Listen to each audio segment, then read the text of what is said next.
오늘 우리가 읽은 잠언 10장의 말씀 가운데서 하나님의 은혜가 여러분의 머리와 가정 위에 풍성히 넘치시기를 소망합니다. 오늘 잠언 10장 1절에는 이렇게 시작하지요.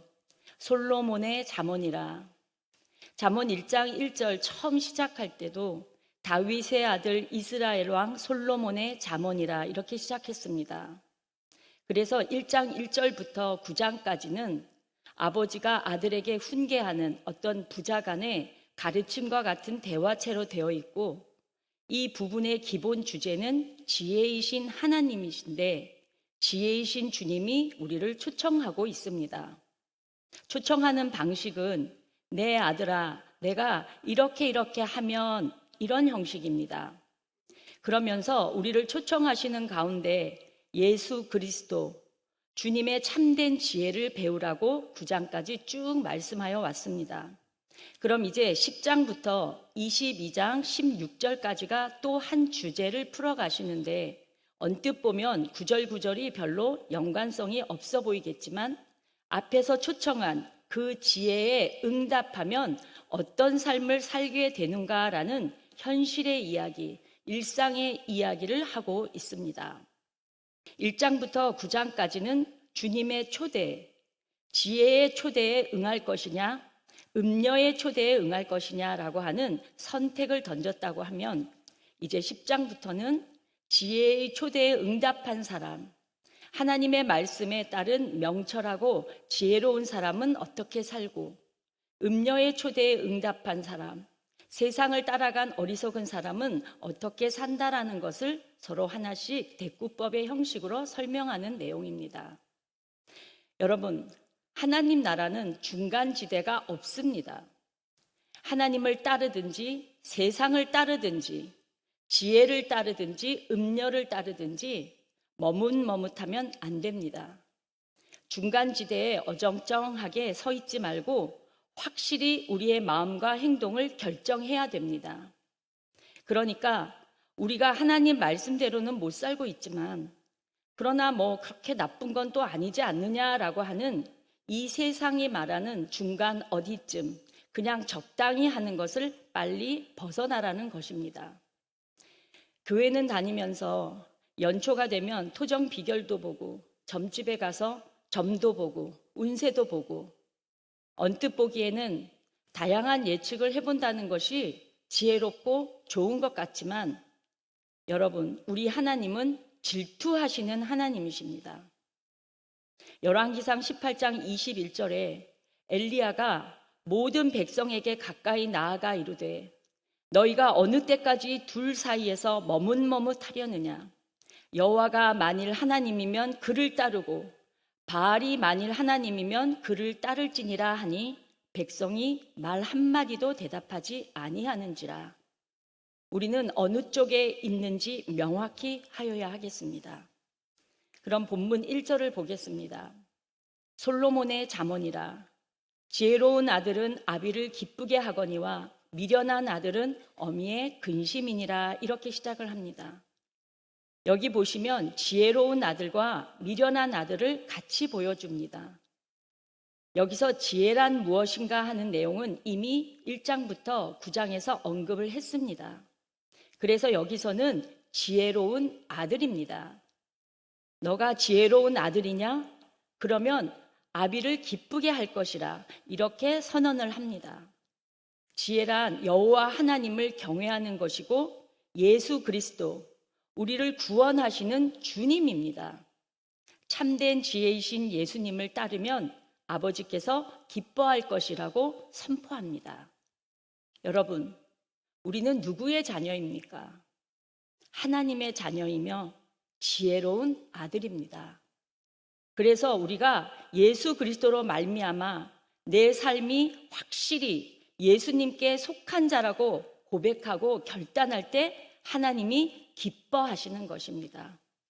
그러나 미련한 자들은 지혜이신 예수님을 거부하는 자들입니다. 여호와 하나님을 믿지 아니하는, 예수님을 따르지는 않지만 나도 나름대로 똑똑하고 지혜롭고 그래서 돈도 잘 벌고 별 걱정 없어. 나도 나름 잘 살고 있는데 내가 뭐가 문제냐? 왜 나를 이렇게 죄인 취급을 하느냐? 나도 정말 괜찮은 사람이다 라고 말하는 자, 자기 스스로는 괜찮은 것 같지만 그런 자를 하나님은 미련하다고 하는 것입니다. 그 미련한 자는 어미의 근심이니라. 여러분, 효도하는 길은 바로 예수님을 잘 믿는 것입니다. 우리는 생명의 근원 되시는 하나님을 잘 섬기는 것, 그리고 생명을 나에게 주셨는데 그 생명의 근원이신 예수 그리스도 그분을 바르게 믿는 것이 진짜 효도다라고 말할 수 있는 것입니다. 그래서 10장 이후에 대구절을 잘 이해하기 위해서 지혜와 지식의 근원이 무엇인지 확실히 인식하는 것이 중요합니다. 여호와를 경외하는 것이 지혜의 근본이요 지식의 근본이다. 거룩하신 자를 아는 것이 명철이다. 이러한 신앙의 결단을 가지고 지혜로운 아들의 모습으로 살아가야 하겠습니다. 2절입니다. 불의의 재물은 무익하여도 공의는 죽음에서 건지느니라 그랬어요. 여기에 대꾸는 불의의 재물과 공의의 재물입니다. 불의한 재물은 우리 인생에 아무 도움이 되지 않는다고 합니다. 불의한 재물은 하나님의 자리에 하나님 대신 올려진 재물을 말합니다.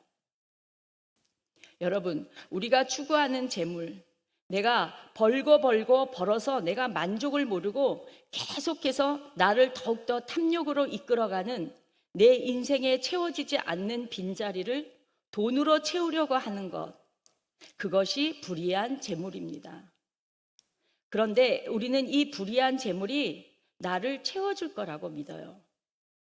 더 계속해서 내 마음속에 공허함을 채우는 것, 그래서 이 세상의 것으로 나를 채우는 것을 내 기쁨으로 알고 평생의 돈의 노예가 되어서 일에 중독되어서 살아가는 사람들이 정말 많아요. 그러면서 생각하죠. 이 정도면 성공했지? 이 정도면 괜찮은 인생이지? 많은 사람이 나를 보고 고개를 수그리고 많은 사람이 날 보고 내 돈을 보고 나를 부러워한다고 생각하는 이 만족. 여러분, 이것은 나를 하나님께서 보시는 눈으로부터 점점 멀어지게 만드는 불의한 재물인 것입니다. 그런데 이 불의한 재물은 무익하다라고 성경은 단언하고 있습니다.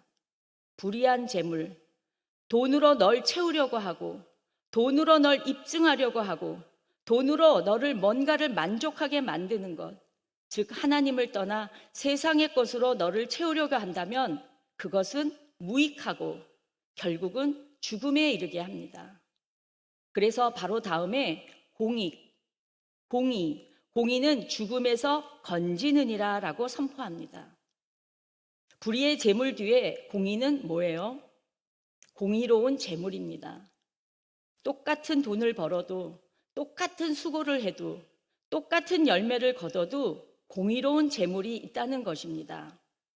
똑같이 수고하고 열심히 벌고 더 벌수록 하나님을 영화롭게 하는 재물이 있다는 것입니다. 중요한 건 돈이 아니라 바로 나예요. 재물과 돈을 벌 때도 불이하게 벌면 안 되지만 더 중요한 것은 그 번 돈을 관리하는 나라는 것입니다. 그 돈을 쓰는 나예요. 비록 내가 공의롭게 벌었다 할지라도 이제는 내가 이것으로 나의 욕망을 채우고 하나님을 대신하는 것으로 이것에 따라가면 바로 불의한 재물이 되는 것입니다. 내가 이것을 통해서 하나님을 더 잘 섬기고 이것을 통하여 하나님을 더 영화롭게 하며 주님의 이름을 높이는 데 사용되는 재물이라면 그것은 공의로운 재물인 것입니다. 3절을 보겠습니다. 여호와께서 의인의 영혼은 줄이지 않게 하시나 악인의 소욕은 물리치시느니라. 자, 분명히 말씀하고 있죠. 의인의 영혼은 공의로운 재물을 가진 사람입니다. 하나님을 지혜롭게 섬기기 위해서 이때부터 열심히 살아가는 사람, 열심히 부지런히 최선을 다해 살아가는 인생을 의인의 영혼이라고 말씀하는 것입니다. 그래서 여호와께서는 의인의 영혼, 바로 공동체의 정의와 하나님 나라의 공의를 추구하는 자의 영혼은 줄이게 하지 아니하신다. 하나님은 그런 의로운 영혼은 줄이지 않게 하시고 그에게 먹을 것도 주시고 채우시고 도우시고 돌보신다고 말씀하고 있습니다. 믿으시기 바랍니다. 자, 그러나 악인의 소욕은 물리치시느니라. 즉 불의한 재물, 하나님을 대신하려는 재물, 하나님 대신에 내가 만족하려고 하는 재물이 있다면 그런 것을 위하여 힘쓰는 악인, 바로 의롭지 않은 정의와 공의를 저버린 사람의 소욕은 물리치신다고 하나님은 확실하게 말씀하고 계십니다. 그러니까 오늘 우리가 구해야 될 것은 하나님 재물을 많이 주세요가 아닙니다. 예수님께서도 마태복음 6장 33절에 그런즉 너희는 먼저 그의 나라와 그의 의를 구하라. 그리하면 이 모든 것을 너희에게 더하시리라고 말씀하신 것입니다. 여러분, 잘못된 기도는 하나님께서 물리쳐 버리십니다. 본문 4절입니다. 손을 게으르게 놀리는 자는 가난하게 되고 손이 부지런한 자는 부하게 되느니라. 여러분, 하나님 앞에서 손이 게으른 자의 얻은 재물은 불의한 재물입니다. 그래서 가난하게 되는 것입니다. 재물을 구하는 게 잘못된 게 아니라 열심히 부지런하게 사는 것은 좋은 것이고, 적어도 하나님의 공의를 위하여 공의로운 재물을 구하는 자라면 부지런히 일을 하여 결국은 부하게 되는 것입니다. 그러면서 본문 5절입니다. 여름에 거두는 자는 지혜로운 아들이나 추수 때에 자는 자는 부끄러움을 끼치는 아들이니라. 여기서 여름이나 추수 때는 같은 말입니다. 이스라엘은 여름에 추수합니다. 그러니까 거두어야 할 때에 잘 거두는 자는 지혜로운 아들이며 그 재물은 공의로운 재물입니다. 그런데 추수 때에 자는 자는 부끄러움을 끼치는 아들이니라. 분명히 공의로운 재물을 거둬야 되는데 거두질 않아요. 거두는 날에 부지런히 일하지 않아요. 왜요? 게을러서요. 게으른 자는 공의로운 재물에 관심이 별로 없어요. 그가 추구하는 재물은 오로지 나를 만족시키고 내가 쓰고 싶은 때에 적당히 일해서 나를 만족시키는 재물이 되니까 그것은 불의한 재물이죠. 불의한 재물을 따라가는 자는 열심히 일할 필요가 없어요. 나만 만족하면 되니까. 그러나 나만이 아니라 공동체를 뛰어넘어 하나님 나라를 위해서 일하는 자들은, 공의로운 재물을 모으는 자들은 열심히 일해야 한다는 것입니다. 과정도 중요하니까요. 어쩌다가 놀다가 보니까 그냥 대박이 터져서 내가 부자가 됐네가 아니라 성실하게 일하고 열심히 땀 흘려 일해서 하나님의 공의로 이루어가는 재물을 남기는 자, 그러한 사람이 지혜로운 아들이라고 말씀하고 계십니다. 그래서 지혜는 예수님인데 예수님을 믿는다고 가만히 앉아서 믿습니다, 믿습니다 한다고 되는 게 아니라 그 지혜로운 아들은 때를 따라 부지런히 열심히 일하는 자요, 열심히 추수하는 자다. 그래서 하나님을 기쁘시게 하는 많은 수확을 거둬들여서 그것을 통해서 귀한 일을 감당하는 자다라고 말씀하는 것입니다. 이제 말씀을 맺겠습니다. 여러분, 앞에 9장까지의 내용과 10장부터 나오는 말씀의 분위기가 바뀐 것을 느끼시겠습니까? 1장부터 9장은 하나님을 향한 믿음, 여호와를 경외하는 지혜를 말씀하시지만 10장부터는 일상생활로 말씀이 들어옵니다. 근데 이 일상이 다만 똑바로 살아라, 열심히 살아라가 아니라 앞에서 언급했던 그 지혜를 붙잡는 삶, 지혜가 인도하는 삶, 공의로운 삶은 어떻게 살아야 되는 것인가? 하나님 나라를 세워가는 삶은 어떻게 살아야 되는 것인가? 우리가 이 잠언의 지혜를 통해서, 이 잠언의 말씀을 통해서 우리가 살아가는 내 삶의 방향을 잘 발견할 수 있기를 원합니다. 그래서 적당히 살고 대충 살고 그냥 되는 대로 사는 삶이 아니라 최선을 다하는 삶, 부지런한 삶, 추수하는 삶. 그래서 하나님 나라를 위한 공의로운 재물로, 공의로운 물질로, 공의로운 결과물들로 하나님을 기쁘시게 하고 이웃과 행복을 나누는 우리 모든 교회 가족들이 다 되시기를 예수님의 이름으로 축복합니다. 기도하겠습니다. 거룩하시고 살아계신 아버지 하나님, 오늘 이 잠언 말씀을 통하여 우리의 물질 생활을 돌아보게 하시니 감사합니다. 우리의 재물은 과연 불의한 재물이 아닌지, 또 공의로운 재물을 위하여, 공의로운 추수를 위하여 우리는 열심히 노력하고 있는지, 그리하여 지혜이신 주님께서 인도하시는 대로 걸어가서 내 삶이 더욱더 공의롭고 하나님 앞에 의롭고 부지런한 삶으로 하나님께 영광 돌리는 삶을 이루어가며 오늘 하나님께서 주신 말씀을 통하여 지금까지의 내 삶에 변화가 있기를 간절히 소원합니다. 오늘도 세상 가운데 살아갈 때에 주님의 말씀을 명심하고 실천하는 삶이 되도록 도와주시옵소서. 거룩하신 예수님의 이름으로 기도합니다. 아멘.